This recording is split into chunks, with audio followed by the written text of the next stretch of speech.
Mr. Lobo here at Times Square for the Sleepless Knights podcast. We are ready to light up our jumbo scoreboard. As you know, our primary goal is 1,074 listeners on Patreon. And thanks to your monthly support, our total number of patrons comes to...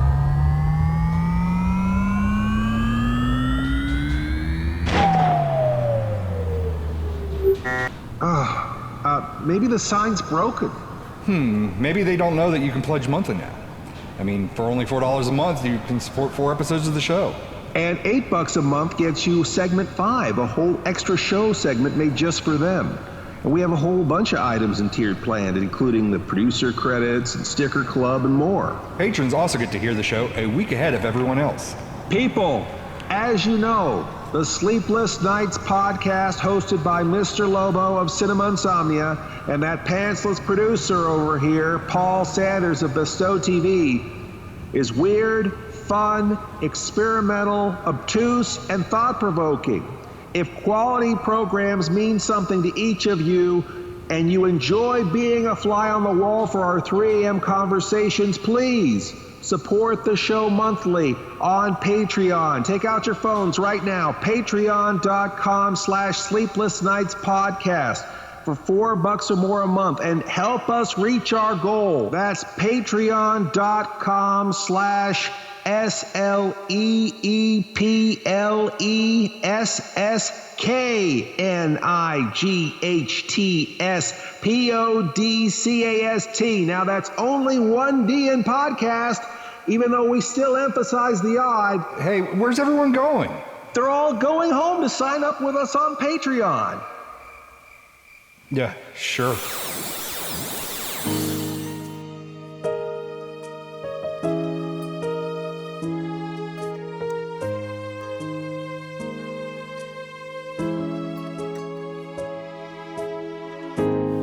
It is a special day today. It was a period of civil war. Rebel spaceships striking from a hidden base have won their first victory against the evil galactic empire. During the battle,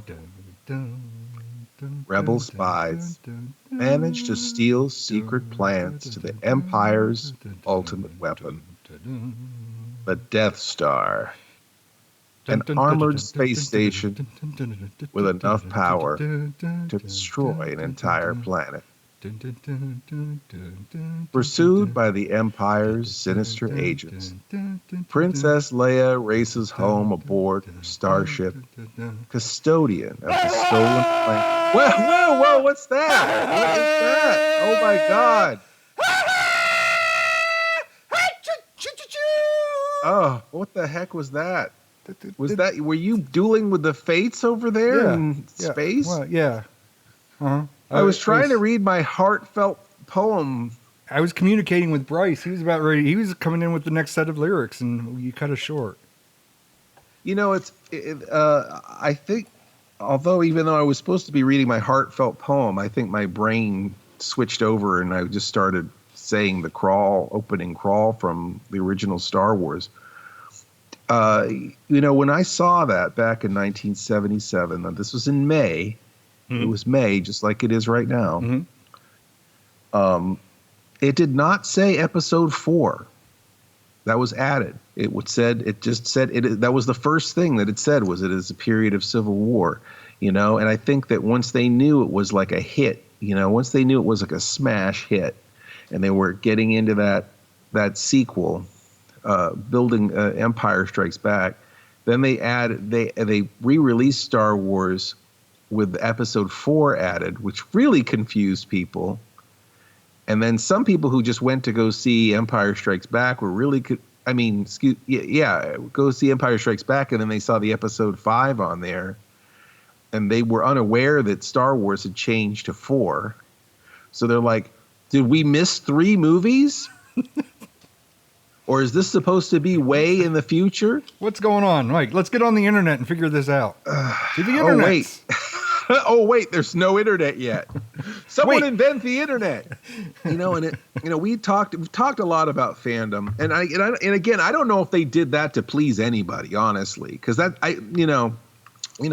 lot of the things I feel like they did in those Star Wars movies confused the hell out of people when they were doing it. And then I think fans have kind of adopted to a lot of those things, but nowadays I kind of feel like they wouldn't do anything that was that obtuse. You know what I mean? I feel like they wouldn't do anything like even like with Empire Strikes Back. It's like that whole movie takes such a weird turn. Like they separate the droids, and they they switch it up to where Han and Leia have a thing instead of Luke and Leia having a thing.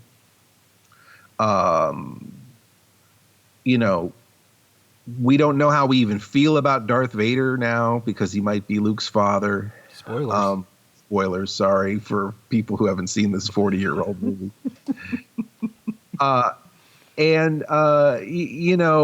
The movie doesn't have like a conclusive ending. And it's kind of, like I said, they took a lot of chances. And they left a lot of things really ambiguous, and they did a lot of things that nobody asked for and nobody expected. I wouldn't even say nobody wanted, but somehow the audience was pleased and satisfied and excited. And many feel like Empire Strikes Back is superior to Star Wars. But like nowadays, I feel like with a lot of the franchises in the movies, if they're not like totally just betraying their fans, they're doing like what seems to be really miserable pandering, where they're just doing the same exact movie again with higher stakes. I'm looking at you, Ghostbusters. I feel like we've, again, had the same story 3 times with the Ghostbusters movies. We've talked about this before. And then I feel like we've had, it's a lot of this. People really liked Slimer, so we'll have more Slimer in the second movie. And then by the we'll third, rename the cartoon. Yeah. Slimer and the Real Ghostbusters. It's right. It's like season 3 or something.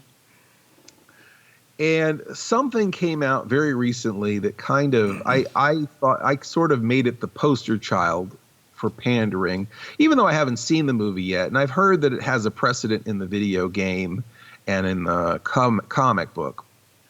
The little tiny Stay Puft Marshmallow Men.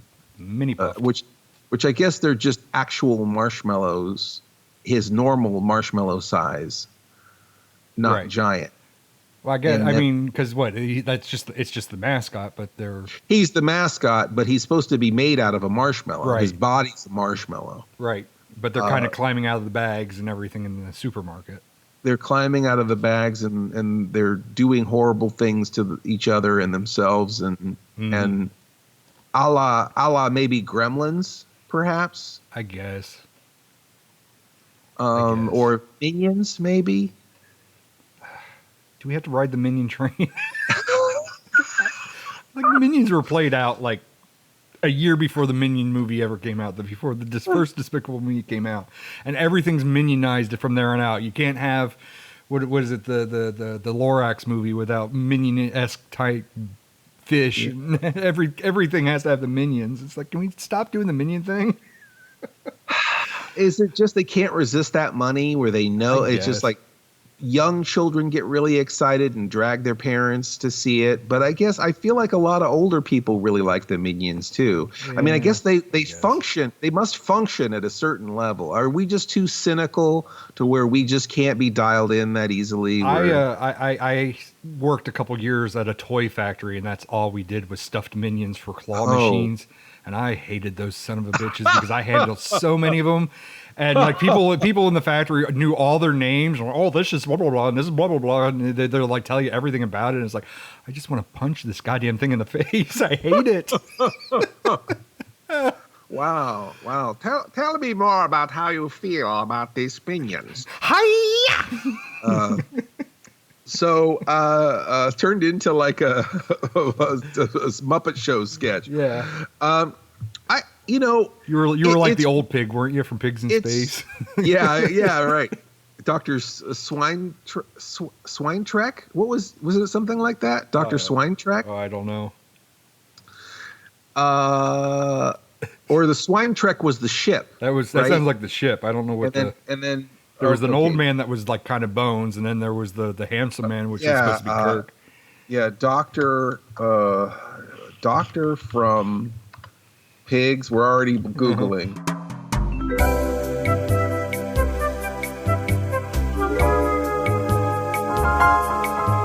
Dr. Julius Strange Pork. We would never guess that in a million years. No, the Swinetrek was the spaceship. And then Link Hogthrob was the captain. Now, what I want to know is, now again, those characters are very appealing and very fun. They're also a little flawed too, which kind of takes the curse off them being cute and fun. You know, but obviously I was a child when the Muppet Show happened, and I loved all of those characters, even the ones that were cutesy.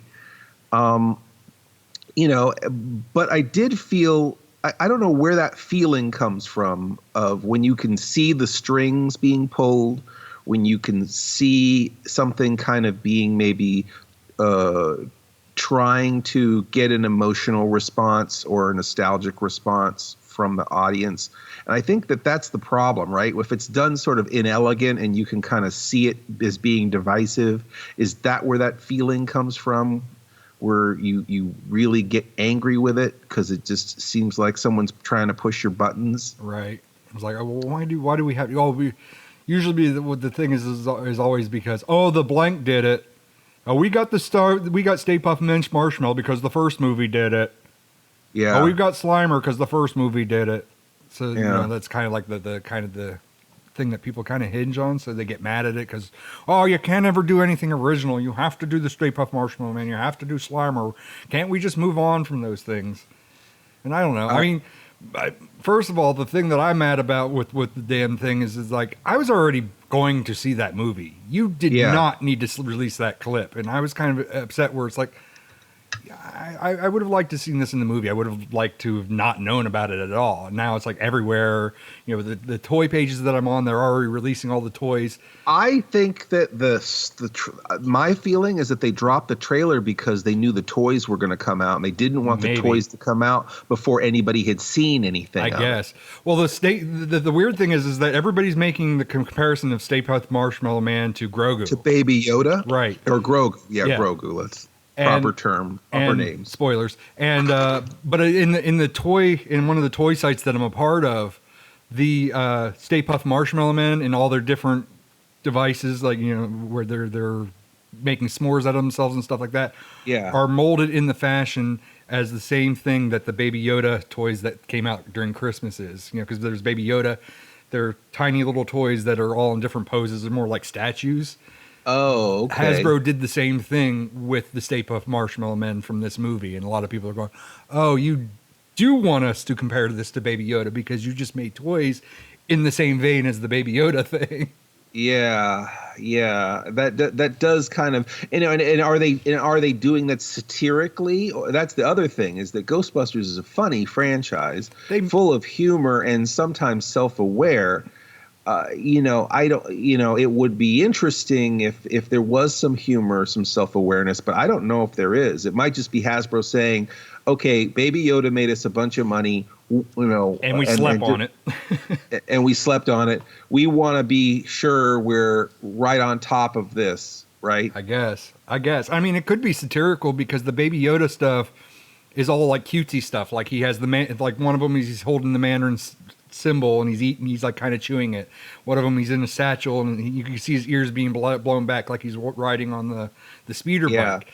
And the Stay Puft Marshmallow ones are all in various forms of being tortured. They're not. They're all impaled with a stick. Yes. So it could be a little bit of a satirical bit.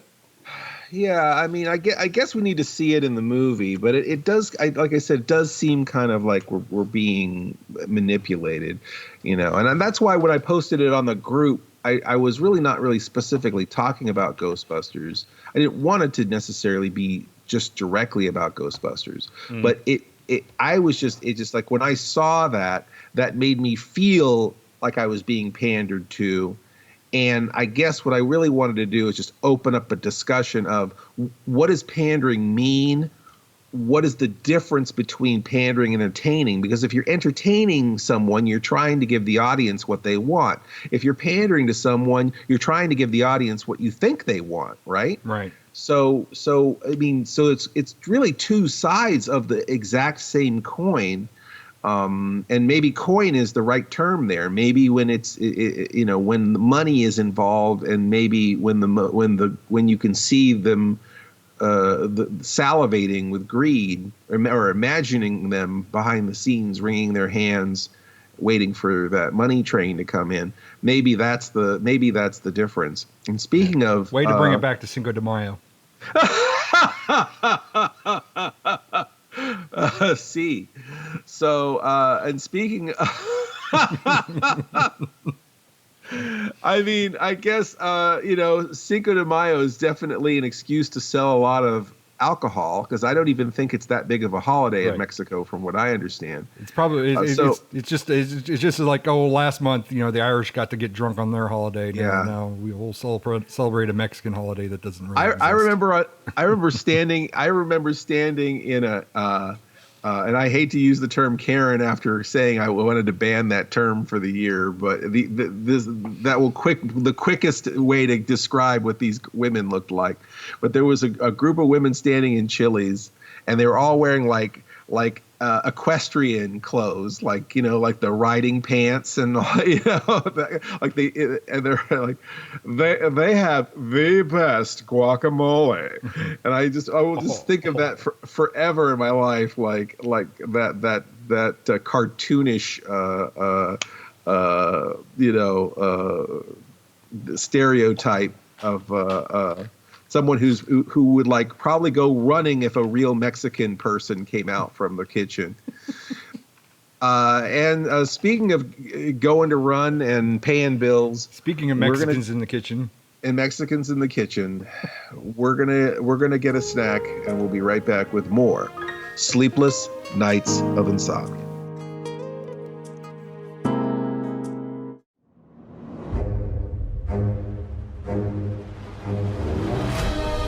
Algo dentro de mí ha despertado. Y necesito ayuda. Que el pasado muera. Mátalo si es necesario. Solo así serás lo que debes ser. El 15 de diciembre. Somos la chispa que encenderá el fuego, que acabará con la Primera Orden.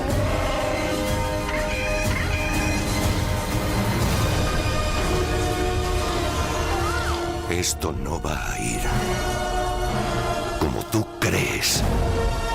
Cumple con tu destino. ¡Vamos! Star Wars, Los Últimos Jedi. 15 de diciembre en cines.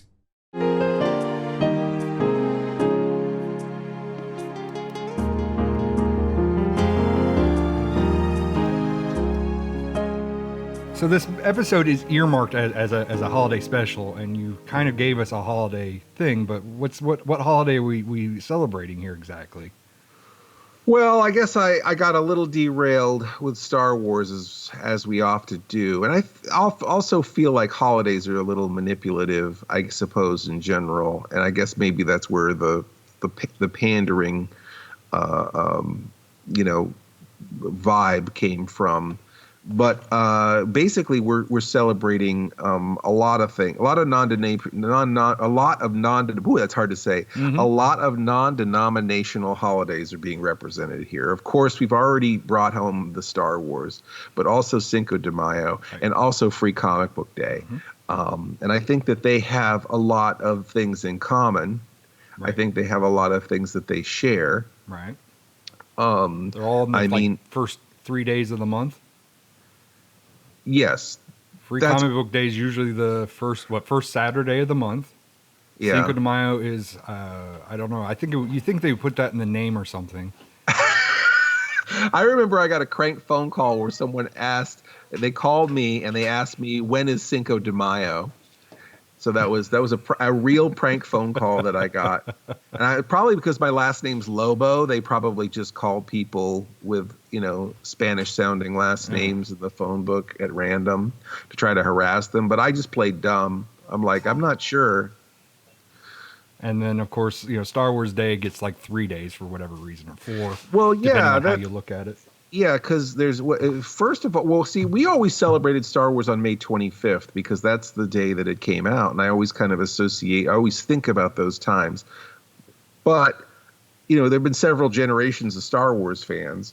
And I don't know if it's Star Wars Celebration that started that. But they started celebrating on May the 4th because it's May the 4th be with you, right? That's the joke, right? Yeah. You're going to build the whole thing on a pun. Right. And that's the official Lucasfilm thing, too, because if you go to the wiki, it's like it's endorsed by Lucasfilm, too, or LucasArts.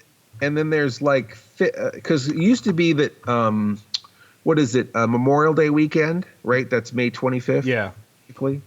But it used to be all the Lucasfilm movies came out at that time. Right. Like the Indiana Jones movies and the Star Wars movies. Well, even the new Star Wars movies were supposed to come out at that time. It was just filming delays pushed it back to Christmas. So usually that Memorial Day weekend was supposedly the weekend that your big blockbusters came out. Right. And for whatever reason, I guess because we don't have that association with the release dates anymore, they just kind of really focus on that May the 4th thing. And then there's like what is it, Revenge of the 5th? They did Revenge of the 5th, but then there's also Revenge of the 6th. So it's supposed to be people are dumb.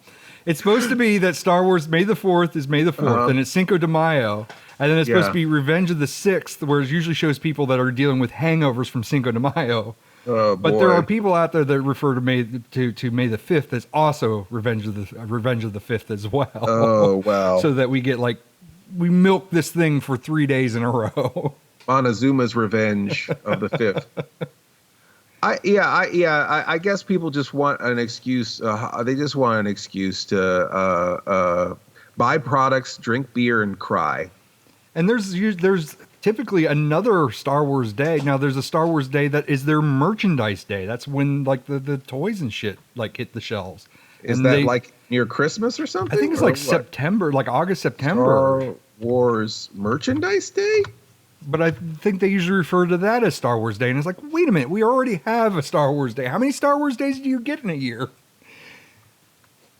I don't know. You get those off? Do you get those? Does your work, are they bank holidays? Does your boss let you off? I don't know. I mean, I barely get off for Leif Erikson Day and talk like a pirate day. So.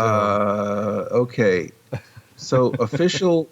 I can't find the day for the merchandise, and it might be a floating day. I think it's a day that just Hasbro made up or something like that, and they promote it as Star Wars Day just to get people to go to look at the merch, because that's when they announce the entire lineup of figures and T-shirts and everything. They definitely do put out a bunch of merch on actual Star Wars Day as well, from what I can see here. So there's going to be some new things dropping on May the 4th, or maybe they've moved their Star Wars Day. Maybe maybe somebody whipped them in line. Hey, we can't have 50 of these. Come on, the government can only give you 1 or 2 of these a year. We can't. Oh, that's some of that Star Wars stuff is so unbelievably expensive. Aaron is on a list, right? Because Aaron has. Oh, I know he's on a list. I've seen the things that he does. No, not that list. We can't talk about that. He's on the will buy expensive Star Wars toys list. Is that the Hasbro Pulse list? Yeah, I don't know. That's their collector's club. It's like Matty Collector. But Disney will send him things, and because he's got the screen accurate lightsabers and the Darth Vader helmet and all this stuff up in his room. Mm-hmm. But they sent a thing for the chess set, okay? It's not even the chess set from Star Wars. Like, it's not even the weird game they play on the Millennium Falcon. They'll give you the actual holograms? It's just a Civil War damn chess set. It's like a Franklin Mint kind of chess set where it's just like they just made pewter pewter sculpts of all the Empire and the Rebels, and I think it's maybe a glass board perhaps or marble, but it was like $1,800. I mean, it's like I feel like that it's so like cheesy looking, and I'm thinking to myself, $1,800? You think you'd get the hologram? Right. Chessboard, and it would at least be something relatable to Star Wars, not like just like a standard chessboard that, like I said, a Franklin Mint Civil War chess set, only with Star Wars characters. And then like the actual chess set, they've got two versions. The one that's where it's like the weird, what is that game? I wish I could remember what the hologram. I guess, is it chess though? It's not. I guess it is kind of hologram chess. Dejarik. Yeah, because the only thing that was coming to mind was Sabak, and I'm like, no, Sabak is the card game. Dejarik, they've got two different versions of the of that chess type game that's actually played in the movie and somewhat relates to Star Wars. And the one is like, it's like a stupid silver table with a bunch of wooden versions of the hologram characters, and it's just a reason for you to spend $700 on a toy. And then the one that's from Galaxy's Edge, that's the Dejarik board, that's like the budget version, is so much nicer. Like, it just has like colored versions of the characters, like maybe in resin or something, and then it's on a wooden circle that has that same weird pattern on it. And then on the back side, you can play regular chess. So you can flip the disc over, and instead of the weird shapes that comprise the game on the Millennium Falcon, it has just a normal chessboard on the back, or you could play checkers and chess on the back. So it's like, it's much more functional. It's $60 out the door, and it's wood. And that's reasonable. And it's nice. And it's like, so in your world of Star Wars, they've got a target on everyone's back, right? Well, they've got the $60 guy, there's the $60 guy, there's the $600 guy, and then there's the $1,800 guy. And then there's the fourth guy. There's the fourth guy that will have all of those. There's the one guy that has to have one of all of them or two of all of them. Yeah, one you keep in the box. One to display, one to have, one to touch. So you're saying that this is pandering towards the collector? Is this part of the theme? Is this pandering? Yeah, I guess this is like crass commercialism, right? But it does seem to be pandering, because I do feel like, we're gonna ring this bell and you're gonna come running. But at the same time, it's like, if they do come running, I suppose, what is their motivation to show any restraint if they know that it's going to work, right? Right. I mean, I know, and I think you said that Aaron has this, and it's something that I had. I don't have, but it's something that I if I had the money and I had less brain cells, not saying that Aaron has less brain cells, but if I had less brain cells, I would definitely buy the Unicron, because that is something that I would want and I would identify to, but no, like that was like that was a Hasbro Pulse exclusive. That's like, what, like bigger than my fucking car. It transforms into an actual planet. It actually eats the planet in order to maintain sustenance. I mean, it's everything that that 8-year-old me would have wanted. Yeah. But again, it's like, because I would want a reasonable size. I would buy a reasonable size Unicron. They may even make one. I don't even know. But it's like, I would never buy that. As much as I like that and how detailed that is, I would have a heart attack of like where to place that in the room, and where if it falls. I mean, I have the what did we do? We did an unboxing of the Luke. Statue, but I have a Ray one. Yeah. And I'm always like stressed out of where they are in my room. and we were looking over this stuff. We were looking over the stuff to put on camera for an upcoming show. And I pull Ray. I look at Ray, and the lightsaber is like zigzagged. Oh. And I'm like, what's going on with this? Why is this? Why is this like this? And I pull it down, and I tried to like pull it to straighten it out. I'm like, did it get too warm and stuff? And as I'm dragging my fingers on, I could feel all the indentations of the little cat teeth I've been chewing on this thing in the middle of the goddamn night. And that thing is like, that was like a $15 clearance item that I bought way back when. And I'm like freaking out about that. I can only imagine how I would feel about a freaking Unicron, a life-size model of Unicron in my room. Oh boy. Yeah, it's difficult because what's pandering, what's not pandering. I mean, I guess if somebody wants to eat, drink, sleep, live Transformers and Star Wars every day, it'd be foolish not to profit from that, I suppose. But I've got a definition of I'm going to look at this definition of pandering and read the definitions of pandering, and we'll see if these actually apply after this commercial break.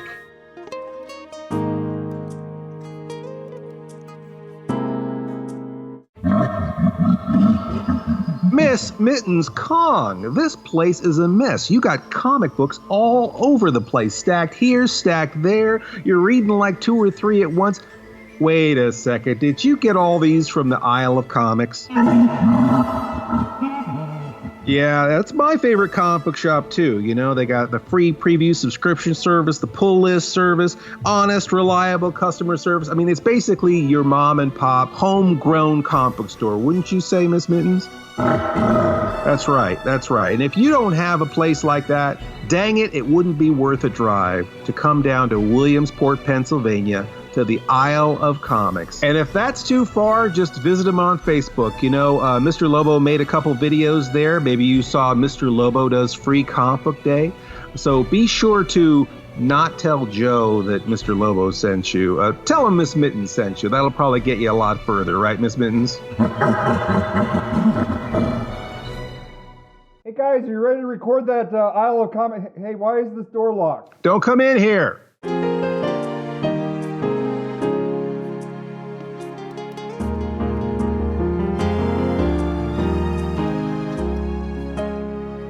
Welcome back to the Sleepless Nights of Insomnia. We are talking about pandering, and pandering actually can apply in a lot of different ways. And this may be more apt than we ever suspected, in certain ways. But I'm on dictionary.com. Okay. Hashtag not sponsored. Hashtag not sponsored. And pandering, now let's see, it's broken down phonetically. Pan, der, ing. Der, and the noun of this is the act of catering to or profiting from the weaknesses, vices, or unreasonable desires of others. Now, Unicron, I kind of feel is that right where this is really over the top. This is more than a keepsake, more than a right. There's Unicron. There's like the skiff. There's like the 2-scale skiff from Return of the Jedi that they also did. Yeah, I mean, but I guess you're only really profiting from the weaknesses of a certain kind of person who's got a certain kind of pocketbook, though. Right. I mean that's not like you can't paint too broad of a brush. That's only so many people who are going to drop that kind of coin on a thing like that. Well, those things are also they're limited in number and they're only made because they're only made for that person. Yeah, they're never, Unicron or the skiff is never going to sit on a shelf in a toy store, maybe in a collector's shop, but they're never going to go to a Walmart. I can't say Toys R Us anymore, but they're never going to go to a Walmart. Yeah, so it's not the same, I don't think, as where they're kind of price tag. I don't think would put it on a shelf either. No, I don't feel it's the same because it's not like it's not like you're dangling it in front of somebody's face. I don't know. Maybe let's look at definition number 2. Okay. The act or practice of furnishing clients for a prostitute or supplying persons for illicit sexual intercourse. Wow. Well, that just rounded out Star Wars Day.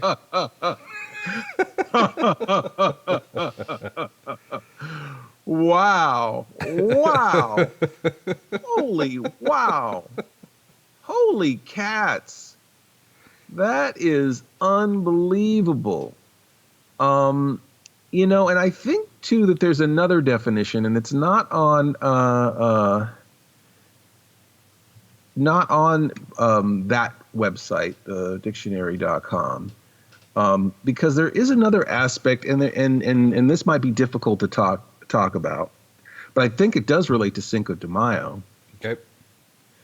If you are pandering to a certain, if you think you're pandering to a certain ethnic group, you know, I mean, this happens in movies and stuff a lot, where, like, you know, we were talking about Ghostbusters earlier, you know, like I said, I according to Neil Adams, I'm a brownish person. Right.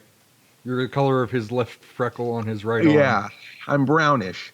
And growing up brownish, you know, you kind of are always kind of have your eye on, oh, okay, I kind of look, you know, if you're going to go play on the playground, or if you want to relate to, you might look at those characters that are being reflected at you. Although I liked to pretend to be all characters. I didn't feel like I needed to be, that I couldn't identify with a character that didn't look like myself. But, you know, like in the Extreme Ghostbusters, they had the Hispanic kid that they threw in there. Mm-hmm. And it's like, how do we know he's Hispanic? He's in there for the easy A, right? Mm-hmm. That's why he's taken the oh, man, I'm just in here for the easy A. Hey, SA, right? Mm. So he's kind of like a bit of a stereotype. He's not an academic. He's only in Egon's class, right? Because he thinks it's gonna be a cakewalk because he's lazy, right? Right. I guess you need to go back a little bit because I haven't watched the Extreme Ghostbusters. You never saw the Extreme Ghostbusters? So I was kind of with you, then I was kind of lost, and then I was kind of with you. So maybe a quick blurb for those who may not know what the Extreme Ghostbusters are. Extreme Ghostbusters was a cartoon. And basically, it happens sometime after the events of Ghostbusters. It's kind of implied it's set in the future to a certain degree. It's a follow up to Ghostbusters, and they don't really show any of the other Ghostbusters other than Egon. I don't think. Mm-hmm. It basically there's like a next generation of Ghostbusters, and they are in a like they're studying paranormal like college class or something. Yeah. Okay. Trying to find a good. Because all I know is Extreme Ghostbusters it's just a sequel to real Ghostbusters or whatnot. So I would just assume it was the next generation. But when you're talking about Easy A, I'm like, wait, that sounds like class and school. Yeah, yeah, they are. I'm trying to find a good description of the plot.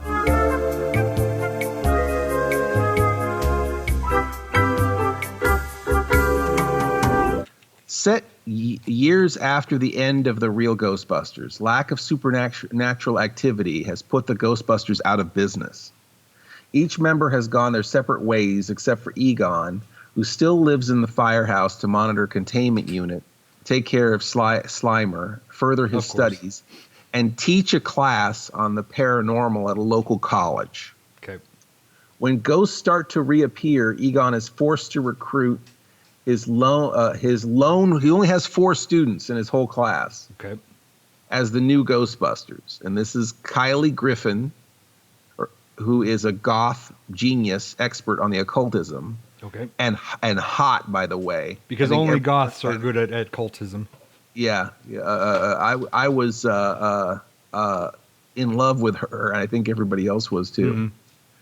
Mm-hmm. Eduardo Rivera, a cynical Latino slacker, is how he's described here. Okay. And then Garrett Miller, a young white paraplegic athlete. See, they've got the Rainbow Coalition of right. Ghostbusters. Yeah, because I was just thinking, I'm like, wasn't there kind of a handicapped person? Isn't it kind of like the Burger King Club where they had all the people that filled out a certain demographic. Yeah, we parodied this in the totally fake Ghostbusters episode of Cinema Insomnia, the haunted house special. As well, sponsored. And Roland Jackson, a studious African-American machinery whiz. Okay.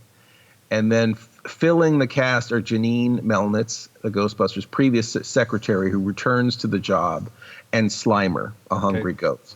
So that gives you a basic rundown. No Louis Tully? No Louis Tully. I'm sorry. Damn it. I don't think Louis Tully was in the animations at all. Don't think so. I don't think he was I don't think he was in Real Ghostbusters either. So, this is a different kind of pandering, right? Where it's like, okay, we want to have different ethnicities. We want to have what would you say, the disabled or the handicapped? I always go back and forth, which is handy-capable. Mm-hmm. The people who have disabilities, people who of different ethnic races, but still the people who are writing these shows and making these shows maybe don't have a real background. Maybe they shouldn't be the ones telling the stories of these characters per se. Right. If they're being charged with representing a whole ethnic group, and you've got people who didn't care enough about them to put them in there in the first place, I don't know if that's a good idea. If you've got people who feel obligated to include, right? Right.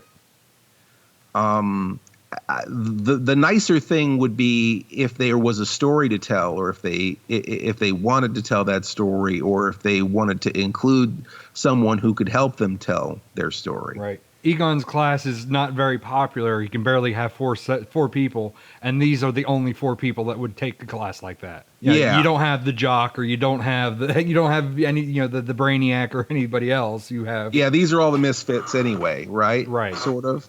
Yeah. You see this a lot in movies where, they have an ethnic character in there and they think they're doing everybody a favor by having that character in there. And it's really kind of like a token, right? Right. Another negative stereotype. And then the question that begs to be answered is it better to have bad representation than no representation? Right. And I don't know what I think that answer is different for everyone, probably. Right. Right. I sometimes I feel like at least it's hard to say because the people being ignored totally seems worse. Right. Than maybe perhaps being ignorantly represented. I mean, you have the people that see it for face value and are offended because they see it at face value, and then you have the people who are a part of what that is speaking to, and they actually may see something positive out of that. Yeah, they might feel the good outweighs the bad. Like, I thought it was really cool they had a Hispanic kid in there. Right, they identify. And I identified with that, and I felt like, but at a certain point, and this is something that always kind of,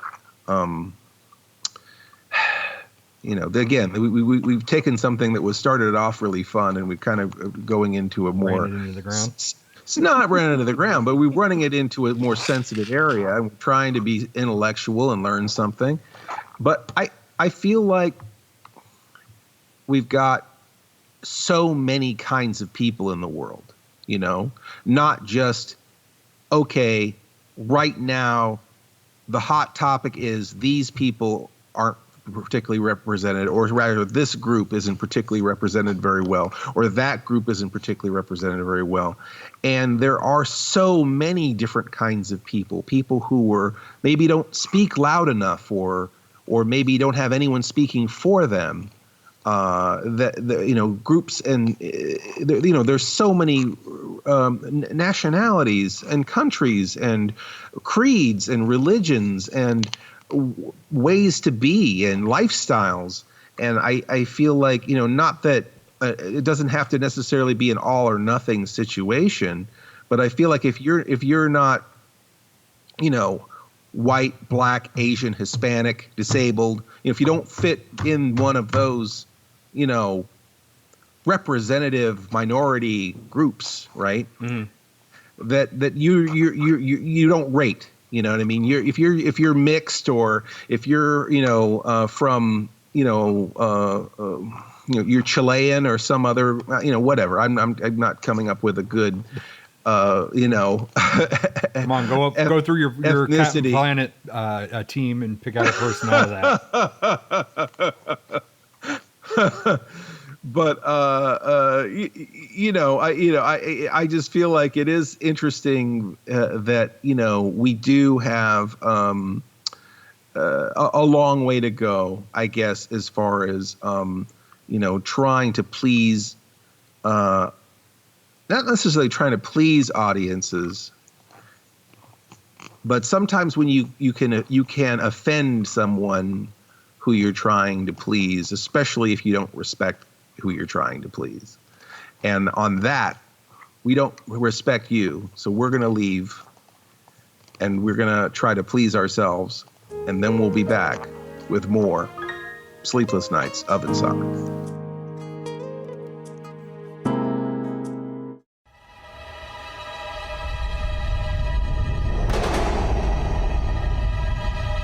Quiero aprender los caminos de la fuerza y ser un Jedi como mi padre.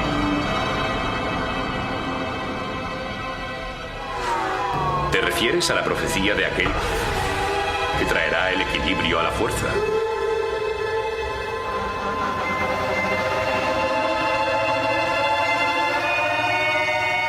Necesito que me muestren cuál es mi lugar en todo esto. El origen que buscas no está detrás de ti. Está delante.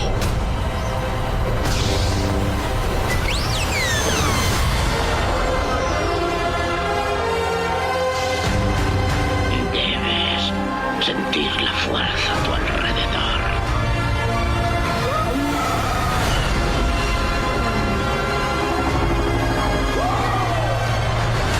La fuerza es muy intensa en mi familia.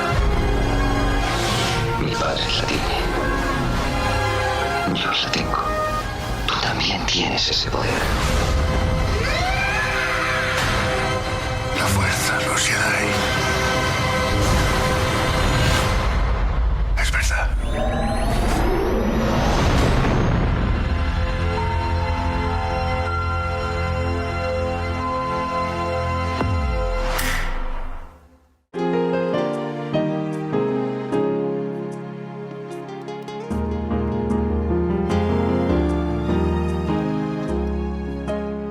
And speaking of pandering and prostituting ourselves, back to Cinco de Mayo already. We are going to talk. We're going to switch gears a little bit and talk about. It is interesting because a lot of you could do good things for bad reasons and bad things for good reasons, and sometimes good things happen to bad people. And sometimes you can say, hey, we're making this decision based on a totally commercial motive, but then it kind of turns into something because of the people involved in it and because of the way that it goes. It kind of has a life of its own and becomes something more than the sum of its parts, and something that a lot of people can get behind for positive reasons. Free Comic Book Day obviously was something that was just created to get people in the stores to buy comic books. It wasn't just created just as an act of generosity to give back to the community, right? Right. This is something that kind of. I mean, it's more for like the small stores. I mean, the big stores, I guess, generate from it as well. But I see more, well, in particular, the one store that we go to and how he makes it a big deal. he really does make it a big deal, and it does feel like he's giving something to that, giving something huge to that community just by making it such a big deal with musicians playing on the street and vendors and local businesses out front and all sorts of audience participation, but customer participation kinds of activities going on, and all that stuff is immensely positive. Now, obviously, it packs the store full of people, and I'm sure it's worth his while, or he wouldn't keep doing it. But it's definitely a give and take there, where it's like, okay, we have this everybody says, oh, Valentine's Day is just an excuse to sell greeting cards.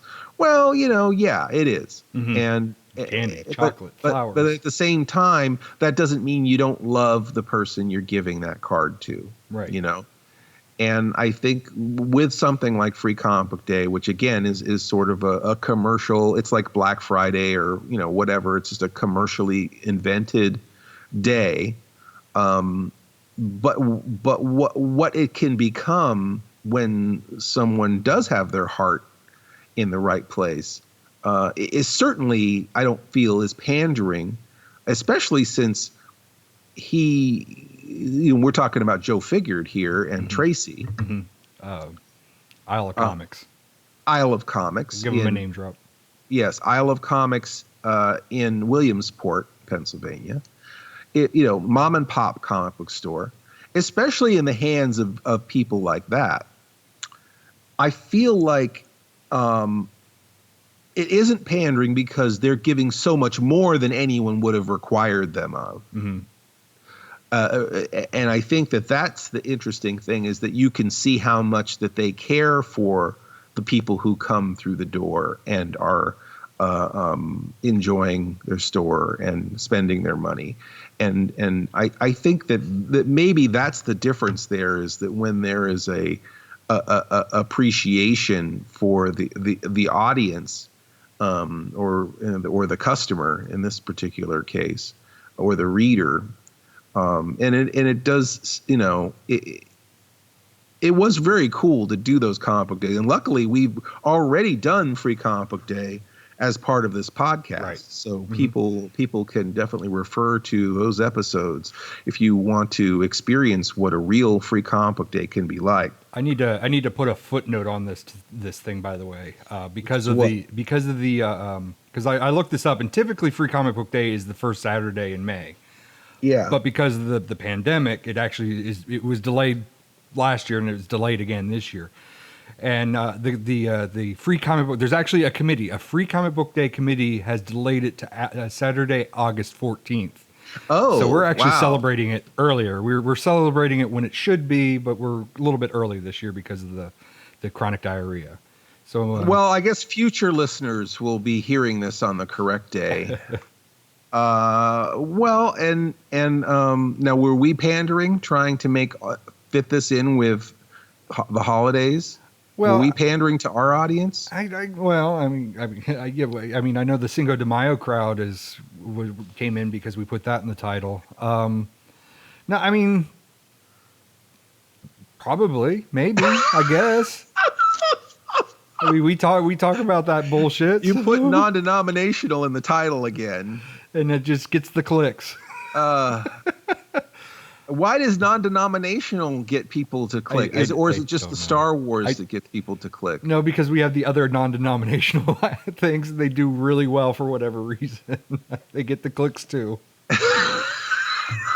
So we are pandering to a certain we're pandering. We're probably pandering to a certain religious group, and we're probably pandering to not a religious group at the same time. Yeah, interesting. Well, and the other thing that's interesting is that holiday things, like, I know that again, we are kind of feeding into that because we are trying to give our product more relevance by aligning it with a holiday that people know, right? Mm-hmm. And we've done this quite a few times now. Yeah. How many times have I dusted off my heartfelt? Well, we picked it up. We picked it up in Thanksgiving, and then we just decided, hey, we'll just do this for every holiday. And then going to the calendar, And it's just like looking at April, and there's like a holiday in every day in April, and all this other stuff. And it's like, where do we draw the line? Is the other thing, what's pandering and what's OCD? That's what I do. I mean, do people consider Cinco de Mayo a holiday? Is it a holiday? Do people celebrate Cinco de Mayo as much as they celebrate St. Patrick's Day? I mean, I see a lot going on for St. Patrick's Day. I mean, they had the Boston Marathon. They dye the rivers green and everything. Cinco de Mayo always just seems to be a meme on Facebook, and that's about it. That's all I ever really see. It's just an excuse to go drinking is all that. That day has only been boiled down to. I just know that those women are at Chili's drinking right now, in their equestrian pants. And then knowing that that I also picked out the kind of air quote corporate things where Star Wars Day is now officially May the 4th, and we really push that really hard, that May the 4th, and of course and then typically knowing that Free Comic Book Day falls that weekend as well. It was just one of those things where it's like, oh, it's a triple threat. We can pick all three we can do all three holidays all at one shot. Yes, we could and miss all of them, right? And they're all kind of miss the target with all three. But they're all kind of pandering to their own thing. Like Cinco de Mayo is just let's get drunk day, and Star Wars Day, May the 4th is, I guess, what did we determine that they officially announced their product line now? Yeah, I know they're not really. It's not like people go. Are they having film screenings on those days, or is it just like buy a bunch of toys day? Do you run marathon? I mean, why can't you watch Star Wars on any other day but May the 4th? And why does Star Wars get 3 days instead of 1 day? Star Wars may be the next world religion, honestly. And then, I feel like that we're probably already there. And then with Free Comic Book Day, the whole premise of that is to get people into the stores to buy comics and to get comics in the hands of people that may not even read comics. You get people aren't going to turn down a free comic when they go in that store. Yeah. And I think it's also trying to hook new customers and seed goodwill, because a lot of media has gone away. Or is close to it. It's like the people who publish phone books are, not a lot of them are out of a job, I'm sure. The people who worked in the newspaper industry, a lot of them are out of a job. Mm-hmm. So, again, I guess to a certain degree, they want to keep seeding goodwill in their community and keep themselves relevant in that community, right? And one of the things I want to pick apart, one of the dark sides to Free Comic Book Day is there's still, even though the comic books are free, there's still the people that are showing up, and there's still these comics that are being produced where it's the scarcity, it's the rarity. There's only so many of these. Oh, this is the hot comic book of this year, and if you have the Free Comic Book Day version of it, it could be worth $500. And they're kind of playing off of the market when it was in the 90s, where they imploded like a certain label. And that's kind of one of the things. Like, that's the thing that I dislike about Hasbro Pulse with Unicron and the Skiff. And this is kind of the thing that I kind of dislike about Free Comic Book Day, where it's like, oh, well, we're gonna put out TMNT, but we're only gonna do so many, so you got to get here early to get them, and hopefully you get one. We're only limiting 5 per store or whatever, and it's just like, for a free comic book, like a free comic book should be a free comic book. It should be. I guess it entices, it hooks that person that's going to pay. Jesus would be flipping tables if he were there. This is a house of worship. I mean, I guess they would attract the people that are going to buy that $500 comic book that's on the back wall there. So I guess like the scarcity is that, but it kind of gets under my skin too, where it's like, you're that's where you're kind of exploiting your audience and turning it into gambling, right? Mm-hmm. And a lot of them, like I know, like a lot of the Free Comic Book Day stuff were like, they promote them as collectibles or one of a kind thing. And generally, sometimes the books are only like the first 5 pages of a book if you bought it. You're not really getting anything new. I mean, there's occasional ones that are. And I see them for sale all the time. Like the free comp. You go into a comic book store after Free Comic Book Day, and you'll see them in the bins, bagged and boarded with prices on them. So they're not free forever. Well, there's one store that we go to that the free is limited to like 3 to 5 per customer. and anything above that you had to pay like $2 per comic afterwards. Oh, really? Which, you know, the end that irritated me was like, it's free comic book day. That shouldn't matter. What should matter is you're limited to one per title. Like you can't have 50 of each title. Yeah. But the thing that kind of is like, well, it kind of makes sense was that the money went to a charity. It didn't go to the store's pockets. Okay. So it's like, okay, I can kind of get that. And I feel like that kind of like implies that maybe you had people who were just walking in, grabbing a stack of 600 comic books and going back out the door again. Right. You know, so, you know, that is something that, unfortunately, when you do have something that's free, or you do have something that's kind of like honor based, right? There's always going to be those people who will try and take advantage of it. What did we learn? We didn't learn anything. I just want to get drunk. I just want to get drunk, watch Star Wars, and read my free comic books. Wear a sombrero. You have been listening to the Sleepless Nights podcast, or should we say pODDcast. Podcast. Emphasis on the odd. Our theme is by Mars Homeworld at Dead House Music.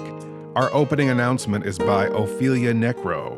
She does a radio show called Suicide Watch. And you could reach Mr. Lobo at cinemainsomnia.com, or find me on YouTube, YouTube/Mr. Lobo, MISTERLOBO.